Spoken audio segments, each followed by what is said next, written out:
Hey everybody, and welcome to another exciting episode of Double E's Talk Tech. My name is Mike Hoffman. I'm Daniel Bogdanoff, and today we're going to look at PAM4 technologies, and we have two experts with us in-house. We have Alex. Alex, can you introduce yourself? I'm Alex Bailes. I'm a product manager here at the Oscilloscopes division and working with PAM4 as well, so mainly focusing on Ethernet. Awesome. And then we have Steve, who's out in our Santa Clara site. Steve, can you tell us a little bit about yourself? Yeah, hi, I'm Steve Reinhold. I'm a business development manager with our Internet Infrastructure Group, and I concentrate mainly on receiver test for PAM4. Awesome.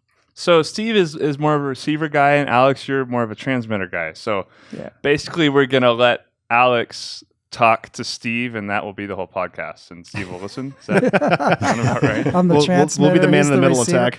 You don't know Steve very well. That guy talks a lot. So okay. You guys should have switched specialties there. Anyway, so what is PAM4? What's going on with PAM4? Like, for someone, you're at a party and you're like, yeah, I do PAM4. Or they're like, oh, cooking spray, cool. Yeah, that's what most people think of initially is cooking spray. But no, it's actually Pulse Amplitude Modulation. And it's really become very popular right now because we're moving away from NRZ, which is non-return to zero, which is really just PAM4 if you think of, or PAM2 if you think about it. It's just ones, zero, so there's two levels from NRZ. And basically, the way I understand it is we need more data. So the way to get more data is you either send bits faster or you come up with a new scheme for sending bits. And we're kind of reaching the limit, if you will, of NRZ at higher speeds. Interesting, because everyone knows pulse width modulation, but this is kind of just modulating the amplitude to multiple levels as opposed to the width. Yeah, that's right. Okay. And people think that PAM has been around, like this is a new thing, but PAM has been around a long time. It's actually been, 1,000 base T, which is at your desktop. It's been around with 10 base T, 10 gig base T, which has PAM 16, believe it or not. If you can imagine, that many eyes. So basically 16 different levels of... Yep.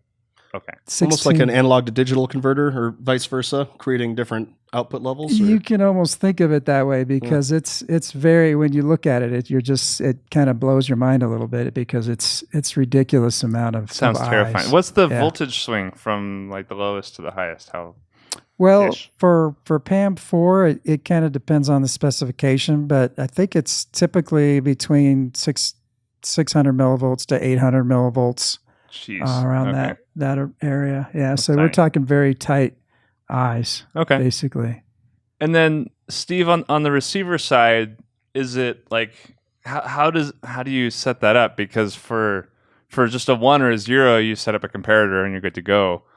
With multiple levels, how do you overall, what does a receiver look like? Well, it depends on the particular receiver you're talking about, but you can put multiple slicers and then interpret the output of those slicers later on, do some post-processing. Or you can, like you said, put an A to D on there and interpret it all at once. So, was it 0 level, 1 level, 2 level, 3 level? The fundamental contribution of PAM4 is for these digital baseband signals, NRZ was 1 bit per clock cycle. And with PAM4, you can communicate 2 bits per clock cycle. So it's more efficient modulation. And coming from an RF background, the radio guys had been, trying for more efficient modulation for a long time. But the computer communication standards that we're talking about just went over copper, so they didn't have spectral allocations that they had to live with. But now with bandwidth limitations, with the communications going so fast, the channel bandwidth is what limits the ability to transmit data through the channel, and so. With PAM4, you get an effective doubling of the digital bandwidth through a channel. Now, it seems too good to be true. What's the downside of shoving more data through the same clock cycle? Well, naturally, with 4 levels in the same voltage swing that you had 2 levels in, you take a signal-to-noise ratio hit. And the ideal signal-to-noise ratio hit is 9.6 dB. That's just simply factoring in the fact that you have 4 levels versus 2 levels. But in reality, it's even worse than that because the eyes might not be equal height. There could be some compression effects, like a laser turn-on effect or amplifier compression effect that would make one of the eyes smaller than the other eyes. And in that case, the ultimate signal-to-noise ratio hit would be even worse than that 9.6 dB. So noise becomes a really critical factor in PAM4 communication systems. Has there been any sort of analysis done if you have the exact same channel with similar electrical characteristics? What is the bit error ratio of an NRZ link versus a PAM4 link? Is it twice as bad or 10% worse? Or well, yeah. So NRZ, it's a lot. It's kind of a simpler concept. You put one slicer in the middle, and it's a 1 or a 0. But with the additional complexity and the fact that the channels have a lot of loss, it's not like you have a essentially clean channel and you're going to just double the bandwidth. The channels were pretty impaired even from an NRZ standpoint.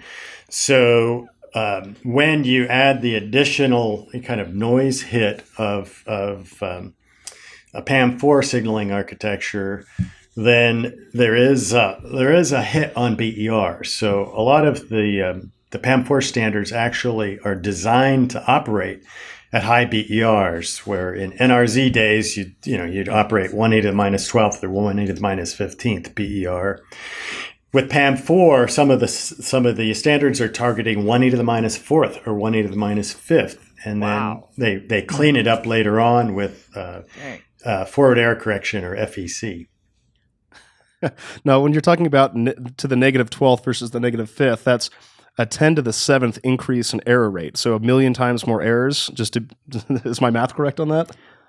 It's significant. Wow. Yeah, it's huge. Yeah. I can see how error correction algorithms would be huge nowadays. I'm sure it's, if they think about even in an awful medium like a wireless transmission to a cell phone or something, I'm sure it's even worse, right?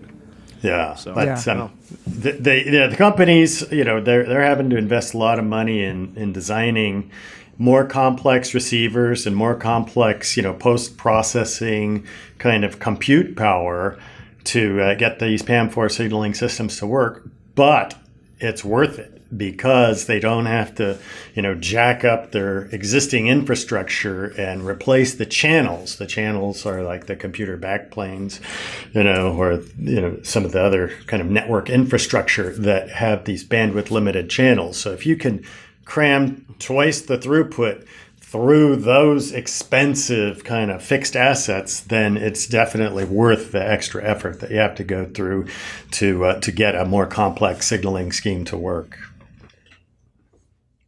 Yeah, I mean, this is all really driven by Ethernet. The idea eventually is to get to 1 terabyte of information. We're not there yet. 1 terabyte per what?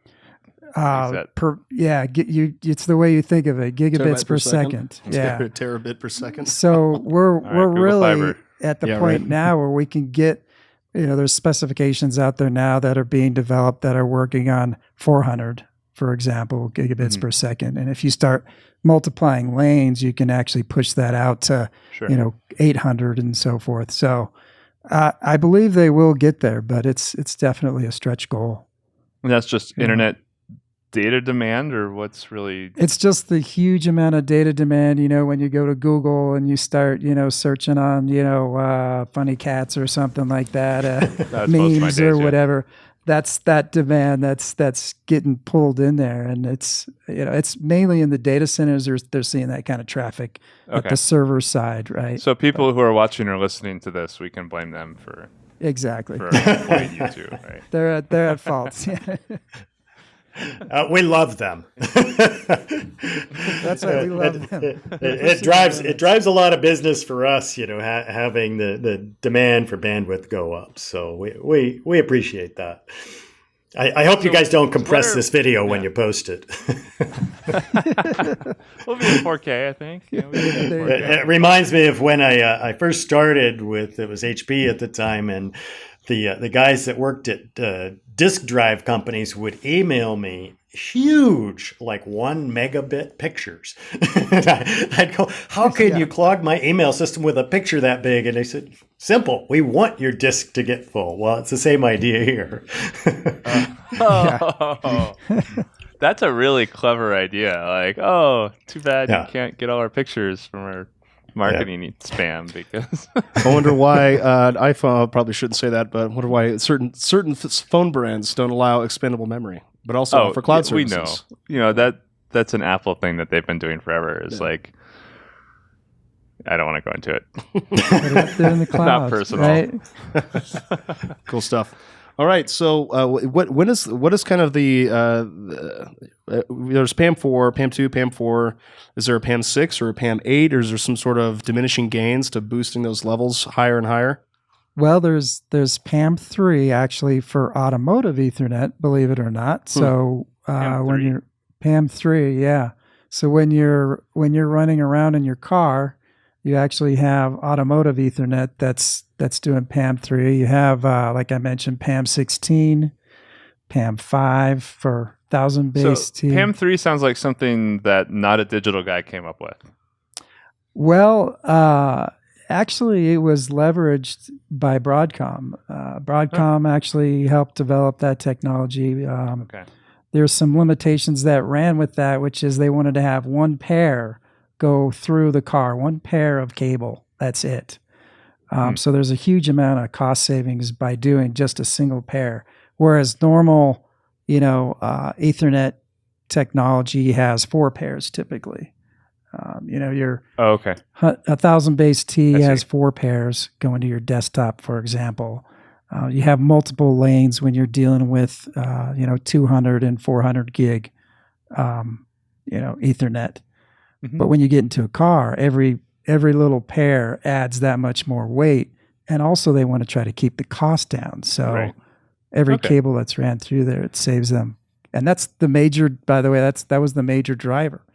No pun intended. Yeah, no pun intended, to actually reduce it down to one pair. So that's why it came about. Now, as PAM3, it just has 3 levels, so it can only represent 3 symbols per. Was that just to give it better signal to noise ratio? I know cars are generally a very noisy electrical environment. Yes, there's quite a few challenges around signal to noise, as you can imagine, engine noise and air conditioner noise, and when you plug into infotainment system, then you've got rock and roll noise that's going across the. So there's a lot of implications around automotive Ethernet. Yeah, I never really thought of Ethernet as an automotive thing. CAN buses, and then just like we had Rick on, he talked about some PCIe cabling for like backup cameras, which are now mandatory. I understand. But CAN's running out of sidebar, I guess, before we bore everybody with car stuff. But I think Ethernet's basically replacing FlexRay. Is that the idea? Since no one was going that direction. Well, there's a battle, if you will, between different technologies in the car, and certainly CAN, FlexRay. There's certain things you can do with Ethernet, like you wouldn't want your ABS braking system to be dependent on Ethernet. You want something very quick response. Sure. So, but for infotainment, if it takes you an extra split second to switch to DVD or play, an MP3, whatever. So watch this podcast. Yeah, watch this podcast while only you're driving. listen to this podcast. Only to test the car on auto drive. So, keep your eyes on the road, folks. Yeah. So are there higher levels of PAM, though, higher than 4? I haven't heard anything higher than 16. How about you, Steve? 16. Well, in the radio or the coherent optical communication space, they do have much more complex modulation schemes, but they're not limited by the same noise environment that some of the computer channels are that we're talking about here, or at least that I'm familiar with. So when I described the noise hit of PAM4, for a lot of these computer communication standards, there's not going to be a PAM8. There's no noise margin, and the FEC algorithms, aren't going to be able to correct for more levels than just 4. So PAM4 is the main new coding scheme that when people need more bandwidth through a digital communications channel, and digital meaning this is the baseband digital data being transmitted, it's not on a carrier like in some of the other systems where some different concerns apply. But the noise hit trying to put a signal through a channel with loss. One of the things about baseband digital data is basically it occupies from DC, if you think about it, the long string of ones or the long string of zeros has a very low frequency content, up to the 1010, which basically has kind of an F baud over 2 as the fundamental frequency. That's a lot of frequency content, and going through one of these lossy channels leads to what's called intersymbol interference, which is one of the things that you have to correct for, both with transmit equalization and receive equalization, to try and overcome the channel loss characteristics and be able to get any kind of a signal through. And so, one of the additional complicating factors of PAM4 design is the equalization schemes that they need to run. And then, another one that Alex is an expert in is clock recovery. So most of these, in fact, I don't know of a PAM4 standard that runs with a synchronous clock. Some lower speed computer NRZ standards have a synchronous clock run right alongside the signal. But in all of the PAM4 schemes that I'm aware of, you need to recover a clock. And having such a diverse array of signal transitions makes the job of recovering a clock, to sample that data that much harder. Yeah, that makes sense now, because of course the idea of any PAM4 scheme is to put more data through the same line. So adding a clock would be the opposite of what you want to do. Right. But to bring that back a second, a little bit, you mentioned intersymbol interference. To be honest with you, it's something I don't know anything about, but now that I'm thinking about how you described it, I want to roll it back because it's kind of interesting. So if you have, say, 4 levels on a PAM4 link, and there's lossiness on the cable, and by the time it reaches the receiver, it's, say, drooped 25% of its voltage, a 4 could be seen as a 3. Is that basically what ISI is? Yep. Oh. Yeah, if you roll it all the way back to NRZ, it's a little bit easier to think about on an NRZ signal. So think of the low speed bits. They're coming through your channel, and the zero level. Let's say you have 10 zeros in a row, and it's nice and low, and then it transitions up, and then you have 10 ones in a row, and it's nice and high, and the swing of that is, a volt. Well, then you put the highest frequency signal through a lossy channel, and let's say that the loss is just a couple dB at that low frequency level.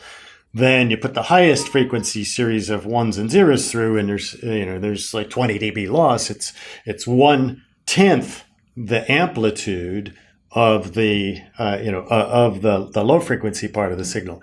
When you overlay all of those on an eye diagram, you see that the eye tends to close down very dramatically.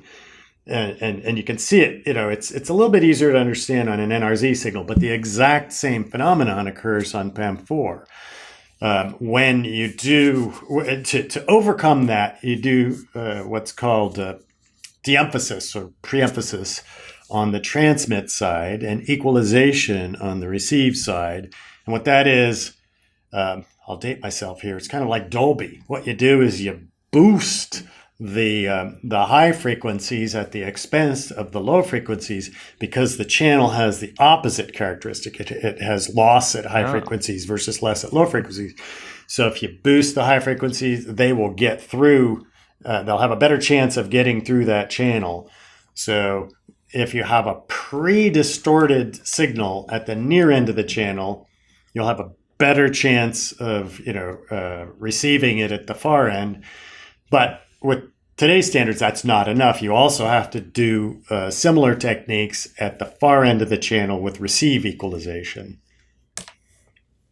So basically, you're trying to pick the signal out of this, very impaired eye, and reconstruct what the original intent of the transmitter was at the receive end through these two techniques: transmit to preemphasis or deemphasis, and equalization at the receive end. So this may seem like a silly question. How do you boost only the high frequencies? So, go ahead, Steve. Yeah, that's probably a longer discussion. But there are circuits that you can design that will react based on what the history of the prior history of the bit stream was. And so if it's a non-transition bit, it'll come out at a certain amplitude, and then a transition bit will come out at a different amplitude.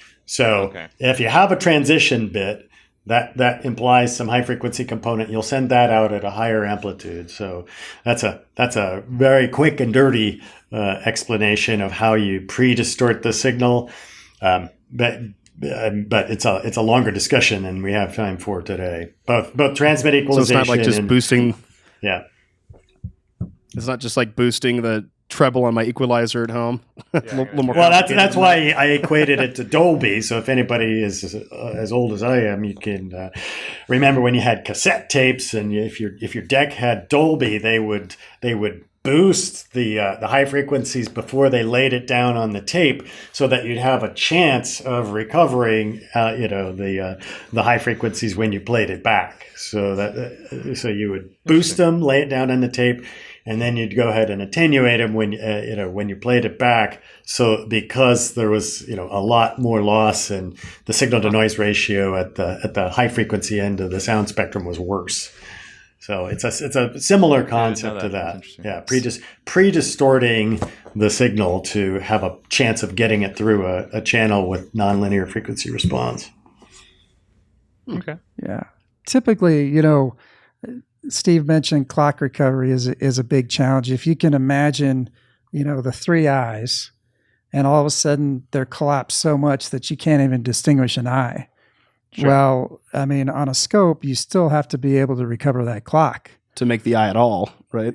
To make the eye at all, or to even know what to begin to start to understand what the clock signal or the clock signal and the data look like. Okay. So we have special techniques in scopes that allow you to do this, and a lot of them are proprietary. But I guess the idea is that it's very powerful that you can do this. The second thing is you can actually, within different tools, you can actually have an impulse response. Just as Steve was saying, you can look at this impulse response, just the impulse, and you can detect basically whether you need to de-emphasize or add some characteristics to the signal to compensate for this really ugly looking. So like getting the transfer function of the link, basically, is that what you're trying to do? Yeah, there's basically for Ethernet, there's typically 3 tap settings for equalization. And what customers can do that have access to their chips can actually change those equalization settings, and they know, if I change this coefficient, I'm going to get this result. So basically, as they're prototyping their boards and testing their boards, they can send a pulse through, see how it looks, go back, tweak some settings. And so how much of it is like math, pre-design based, and how much of it is kind of a guess and check sort of? Well, you hope. Don't name companies here, but you hope you put in enough coefficient settings to where you can compensate for any sort of channel. Because these are ASICs that they're using, or what is? Could be an ASIC, could be it could be a number of different. Processor. Yeah, it could even be an FPGA actually. Okay. So, yeah, interesting. So I think I kind of, in here retrospectively, answered my own question when I was asking about higher levels of PAM, because I remember already when I was doing some light research, I was seeing QAM, and they had QAM 16, which is basically two PAM 4x4s creating like a little Mendeleev square, basically. And then so I saw something about like QAM 4000 or 16,000 or something like that. Is that outside of the digital arena, or does QAM is that relevant at all in the digital space or optical space as well? that's probably a better question for Steve. I'm not an expert. I'm not an expert at that either, but I know in the optical space, they do use more complex modulations for coherent transmission, but that's not something that I'm an expert at. I suspect that there will be some kind of QAM in the digital communication space here in the future. Where I don't think it's going to be simply PAM8, just knowing the noise characteristics of these signals. I think the PAM4 is probably the end of the line for the digital signaling like this, but there may be some different modulation schemes that compensate differently for the channel loss, and the other impairments coming into future. I don't know exactly what direction. PAM4 is, kind of enough to keep my plate full right now. But I know that the company's looking, the PAM4 is mostly applicable to the 200 gigabit, 400 gigabit Ethernet space right now. But, companies are looking towards, 800 or terabit kinds of communications, and something's going to have to happen. I just don't know what it is. Okay. Well, what's interesting is we're seeing a lot of other technologies adapt PAM4 now. So you've got InfiniBand, possibly Thunderbolt. I don't know. We'll have to see. PCI Express may do something with PAM4. Yeah, because we talked about PCIe on a previous podcast, and they were talking about like 10 millivolt eyes, and you can't get any smaller than that right now with current silicon, I guess. Right. So it'll be exotic. PAM4, I think, will hang on for a while and be adopted to different, serial transmission technologies, digital transmission technologies for a while here. It'll be interesting ride. It'll be really interesting to see. We're actually out of time. So told you it'd go quick. It always does. So at the end of every podcast, we started asking what we call a stupid question to our guests. So... here we go. My stupid question for you is, what is your favorite flavor of cooking spray? Wow, that is an interesting. If we're going I with didn't the see PAM, that one coming. the PAM discussion. How many are there? I mean, is there? There's at least 4 based on today's discussion. Okay. PAM4, I don't know. I think mine is probably bacon flavored PAM4. Ooh, there you go. Nice. Bacon flavored PAM. I don't know if such a thing exists. I'll go for that as well. That's a pretty good call. I don't see the sweet working well, but I see the bacon working really well. Okay, sounds good. Oh, that's perfect. Mike, do you have a favorite cooking spray? What's my favorite? Yeah. Well, do you use cooking they already spray stole much? bacon, so I'll go for chocolate. I got a bit of it. Cooking spray? Well, for dessert, for dessert use. Come on, I'm not an animal. Oh no, Yeah. I'm all about Brownies. the plain. No. Okay. Anyway, we're out of time. This has been another episode of Double E's Talk Tech. Thank you for watching and/or listening. You can always check out our other podcasts on the Keysight Oscilloscopes YouTube channel or at doubleestalktech.com. That's EEStalktech.com. Thank you so much, Alex and Steve, for being here. It's been great having you. I'm sure we'll hopefully see your faces again at some point in a future podcast. If there's anything you want us to cover topically, let us know. Put them in the comments, either on the Double E's Talk Tech page or on the YouTube channel. Make sure you give us a rating on your podcast engine. So if you're doing iTunes, Stitcher, Google Play, whatever it is, give us a rating. That really helps out the show, especially if you like it. If you're not going to give us a 5-star rating, go rate some other podcasts. So that's all for today. Thanks for tuning in. We'll see you next time.